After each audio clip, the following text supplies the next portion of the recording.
ಈರುಳ್ಳಿ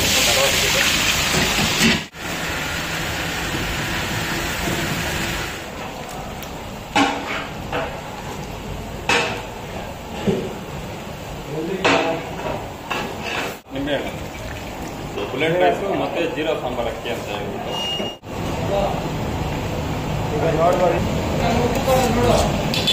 ನಮ್ಮ RS ಕಿಚನ್ಗೆ non veg ಲವರ್ಸ್ಗೆಲ್ಲ welcome. ಇವತ್ತಿನ ವಿಚಾರ ಏನಂದ್ರೆ ಬಿರಿಯಾನಿ. ಈಗ ಸಾಮಾನ್ಯವಾಗಿ ಬಿರಿಯಾನಿ ಅಂದ ತಕ್ಷಣ ನೀವು ಯೂಟ್ಯೂಬ್ ಅಲ್ಲಿ ಇದರಲ್ಲಿ ಶಾರ್ಟ್ಸ್ ಅಲ್ಲಿ ಎಲ್ಲದ್ರಲ್ಲೂ ನೋಡಿರ್ತೀರ ಹೊಸಕೋಟೆ ಬಿರಿಯಾನಿ ಅಂತೇಳಿ. ಹೊಸಕೋಟೆ ಬಿರಿಯಾನಿಗೆ ಬೆಳಗ್ಗೆ 3 ಗಂಟೆಗೆ 4 ಗಂಟೆಗೆ ಎದ್ದಾಗ ಕ್ಯೂನಲ್ಲಿ ತಗೊಳ್ಳೋದನ್ನ ನಾವು ತುಂಬಾ ಜನ ನೋಡಿದ್ದೀವಿ. ಇದರಲ್ಲಿ ಏನು ವಿಶೇಷ ಅಂತೇಳಿ ನಮಗೂ ಸ್ವಲ್ಪ ಇಂಟ್ರೆಸ್ಟ್ ಇತ್ತು. ಇದನ್ನ ಯಾಕೆ ನಮ್ಮ ವೀಕ್ಷಕರಿಗೆ ಪರಿಚಯ ಮಾಡ್ಕೊಡ್ಬಾರ್ದು ಅನ್ನೋ ಉದ್ದೇಶದಿಂದ ಹೊಸಕೋಟೆ ಬಿರಿಯಾನಿ ಫೇಮಸ್ ಭಟ್ರು ಅಂತ ಹೇಳ್ಬೋದು. ನಾನ್ ವೆಜ್ ಅಡುಗೆಗಳನ್ನೆಲ್ಲ ಚೆನ್ನಾಗಿ ಮಾಡ್ಕೊಡ್ತಾರೆ. ಅವ್ರ ಮುಖಾಂತರ ನಮ್ಮ ವೀಕ್ಷಕರಿಗೆ ಚಿಕನ್ ಬಿರಿಯಾನಿ ಅಂದ್ರೆ ಹೊಸಕೋಟೆ ಸ್ಟೈಲಲ್ಲಿ ಯಾವ ರೀತಿ ಮಾಡ್ಬೋದು ಅಂತ ತಿಳಿಸ್ಕೊಟ್ಟಿದ್ದಾರೆ. ಅದನ್ನ ನಮ್ಮ ವೀಕ್ಷಕರು ನೋಡ್ಕೋಬಹುದು, ಅದೇ ರೀತಿ ಮಾಡ್ಕೋಬಹುದು. ಇದೇ ಫಸ್ಟ್ ಟೈಮ್ ನಮ್ಮ ಚಾನಲ್ ನೋಡ್ತಾ ಇರೋರು ಸಬ್ಸ್ಕ್ರೈಬ್ ಮಾಡ್ಕೊಳ್ಳಿ. ಹಾಗೆ ನಮ್ಮ ಚಾನಲ್ ನಾಟಿ ಸ್ಟೈಲಲ್ಲೇ ಮಾಡೋದು ಸರ್. ಎಲ್ಲ ನಾನ್ ವೆಜ್ ತರ ಅಡುಗೆಗಳು ಮಾಡ್ತೀವಿ. ನಾವೀಗ ಒಂದು 10 kg ಹೊಸಕೋಟೆ ದಮ್ ಬಿರಿಯಾನಿ ಅದಕ್ಕೆ ತಯಾರಿ ಮಾಡ್ಕೊಳ್ಳೋಣ. ಈಗ ಮಾಮೂಲಿ ದಮ್ ಬಿರಿಯಾನಿಗೂ ಹೊಸಕೋಟೆ ದಮ್ ಬಿರಿಯಾನಿಗೆ ಏನು ವ್ಯತ್ಯಾಸ? ಯಾಕಂದ್ರೆ ಹೊಸಕೋಟೆ ಬಿರಿಯಾನಿ ಅಂದ್ಬಿಟ್ಟು ಕ್ಯೂ ನಿಂತ್ಕೊಂಡು ನೋಡ್ತೀವಿ 4-5 ಗಂಟೆಗೆ. ಅದಕ್ಕೆ ಸ್ಪೆಷಲ್ ಹೊಸಕೋಟೆ ದಮ್ ಬಿರಿಯಾನಿ ಸ್ಪೆಷಲ್ ಏನಂದ್ರೆ ಎಲ್ಲ ನಾಟಿ ಸ್ಟೈಲಲ್ಲಿ ಪುದೀನ, ಕೊತ್ತಂಬರಿ ಸೊಪ್ಪು, ಈ ಮಸಾಲೆಗಳು ಏನಿದೆ ಅಂದ್ರೆ ಈ ಕಲ್ಲುವು, ಆಮೇಲೆ ಚಕ್ಕೆ, ಲವಂಗ, ಆಮೇಲೆ ಜಾಪತ್ರೆ, ಅನಾನಸ್ ಹೂವು, ಇವುಗಳನ್ನೆಲ್ಲ ಗ್ರೈಂಡ್ ಮಾಡ್ಕೊಬೇಕು. ಅದಕ್ಕೆ ಬೇರೆ ಮಸಾಲೆ ಏನು ಕೊಡಲ್ಲ, ಬರೀ ಧನಿಯಾ ಪುಡಿ ಮಾತ್ರ ಒಂಚೂರು ಹಾಕೋದು. ಅದರಿಂದ ಅದು ಹೊಸಕೋಟೆ ದಮ್ ಬಿರಿಯಾನಿಗೆ ಫೇಮಸ್. ನಮ್ಮ ವೀಕ್ಷಕರಿಗೆ ಹೊಸಕೋಟೆ ದಮ್ ಬಿರಿಯಾನಿ ತಿಂದು ಟೇಸ್ಟ್ ಯಾವ ರೀತಿ ಮಾಡ್ಬೋದು ಅಂತ ಈಗ ನಮ್ಮ ಕಣ್ಣಾರೆ ನೋಡ್ಬೋದು. ಈಗ ಪುದೀನ ಒಂದು 4 kg ಪುದೀನ ಹಾಕಿದ್ದೀವಿ. ಅದನ್ನು ಆಯಿಲಲ್ಲಿ ಸ್ವಲ್ಪ ಚೆನ್ನಾಗಿ ಫ್ರೈ ಮಾಡಬೇಕು. ಆ ನಂತರ ಈ ಮಸಾಲೆಗೆ ಹೇಳ್ದಲ್ಲ ಈಗ ನಾನು, ಆ ಮಸಾಲೆಗಳು ಎಲ್ಲ ಮಸಾಲೆಗಳನ್ನು ಅದರಲ್ಲಿ ಎಣ್ಣೆಯಲ್ಲಿ ಫ್ರೈ ಮಾಡಬೇಕು.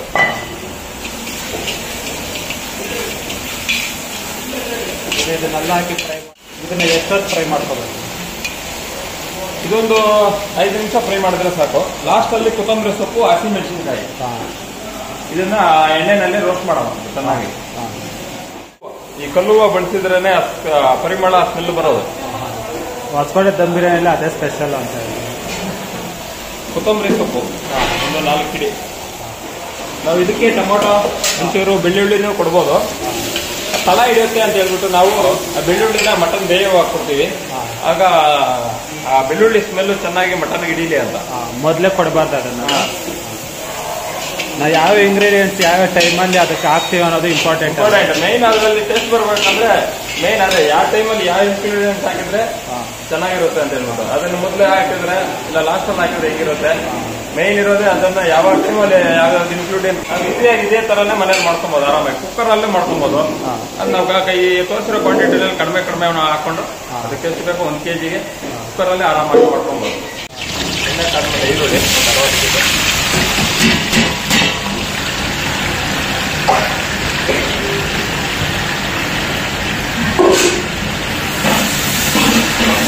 ಅವಾಗಲೇ ಮಸಾಲೆಗಳೆಲ್ಲ ನಾವು ಎಣ್ಣೆನಲ್ಲಿ ರೋಸ್ಟ್ ಮಾಡ್ಕೊಂಡಿದ್ವಿ. ಇದಕ್ಕೆ ಸ್ವಲ್ಪ ಒಂದೊಂಚೂರು ಫ್ಲೇವರ್ ಮಾತ್ರ ಸ್ವಲ್ಪ ಹಾಕಬೇಕು. ಒಂದೆರಡು ಪಲಾವ್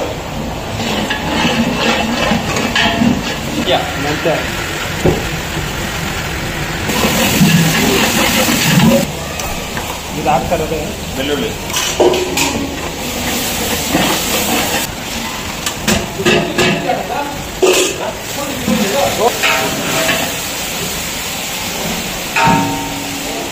ಮುಗಿರ್ಲೇಬೇಕು. ಈಗ ಶುಂಠಿ ಒಂಚೂರು ಕೊಡ್ತಾ ಇದೀವಿ. ಕಡಿಮೆ ಅಲ್ಲ, ಶುಂಠಿ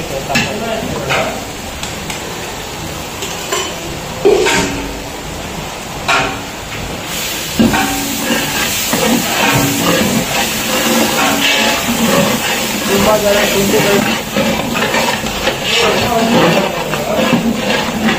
ಮಸಾಲೆ, ಆ ಮಸಾಲೆ ಎಲ್ಲ ಪ್ರಾರಂಭದಲ್ಲಿ ತೋರಿಸ್ಕೊಡಿದೆ. ಅದೆಲ್ಲ ಮಿಕ್ಸ್ ಮಾಡಿ ಕ್ಲೀನಾಗಿ ರುಬ್ಕೊಂಡು ಅದನ್ನ ಈಗ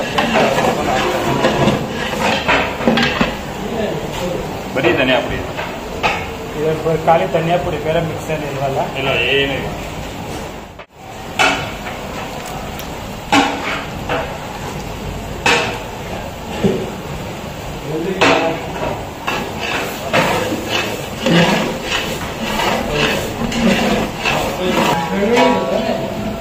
ಊಟಕ್ಕೂ ಮುಂಚೆ ಬೇಯಿಸ್ಕೊತಾರೆ ಚಿಕನ್.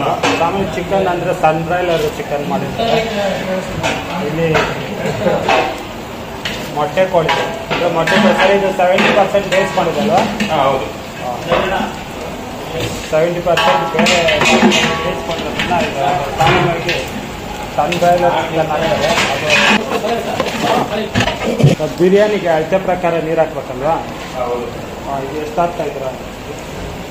ನಾವು ನೆನೆಸ್ಕೊಂಡಿದ್ದೀವಲ್ಲ, 1-1.5 ಕೊಟ್ಟರೆ ಸಾಕು. ಅಂದ್ರೆ 6 ಕೈ ಬಟ್ಲು ಅಕ್ಕಿ ಹಾಕಿದ್ವಿ ನಾವು.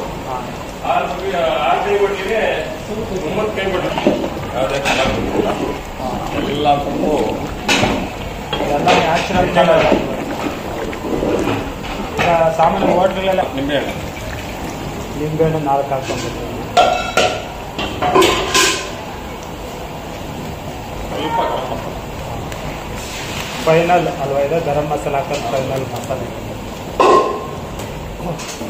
ಈಗ ಸುಮಾರು ಅರ್ಧ ಗಂಟೆ ಸಮಯ ನೆನೆಸಿಟ್ಟಿರೋದು. ಹೌದು.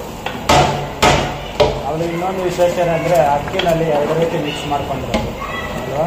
ಹೌದು. ಬುಲೆಟ್ ರೈಸು ಮತ್ತು ಜೀರಾ ಸಾಂಬಾರ್ ಅಕ್ಕಿ ಅಂತ ಹೇಳ್ಬಿಟ್ಟು ಇವೆರಡು ಅಕ್ಕಿ ಮಿಕ್ಸ್ ಮಾಡಿಕೊಂಡು ನೀವು ಈ ರೀತಿ ಬಿರಿಯಾನಿ ಮಾಡ್ಕೊಂಡು ತಿಂದರೆ ನೀವು ಹೊಸಕೋಟೆಯಲ್ಲಿ ಹೋಗಿ ಕ್ಯೂ ನಿಲ್ಲೋ ಪರಿಸ್ಥಿತಿನೇ ಬರೋದಿಲ್ಲ. ಅಷ್ಟು ಟೇಸ್ಟಾಗಿ ಮನೆಯಲ್ಲೇ ಮಾಡ್ಬೋದು, ಇನ್ನೂ ಚೆನ್ನಾಗಿ ಟೇಸ್ಟಾಗಿ ಮಾಡ್ಬೋದು.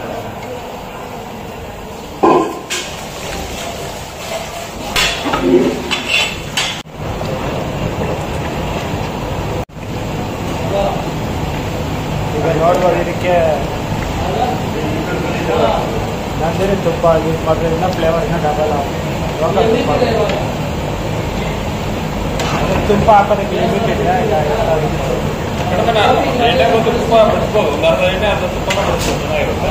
ಫ್ಲೇವರ್ಗೋಸ್ಕರ ಹಾಕೊಂಡ್ರೆ ಚೆನ್ನಾಗಿರುತ್ತೆ. ಎಲ್ಲೂ ಚೆನ್ನಾಗಿರುತ್ತೆ.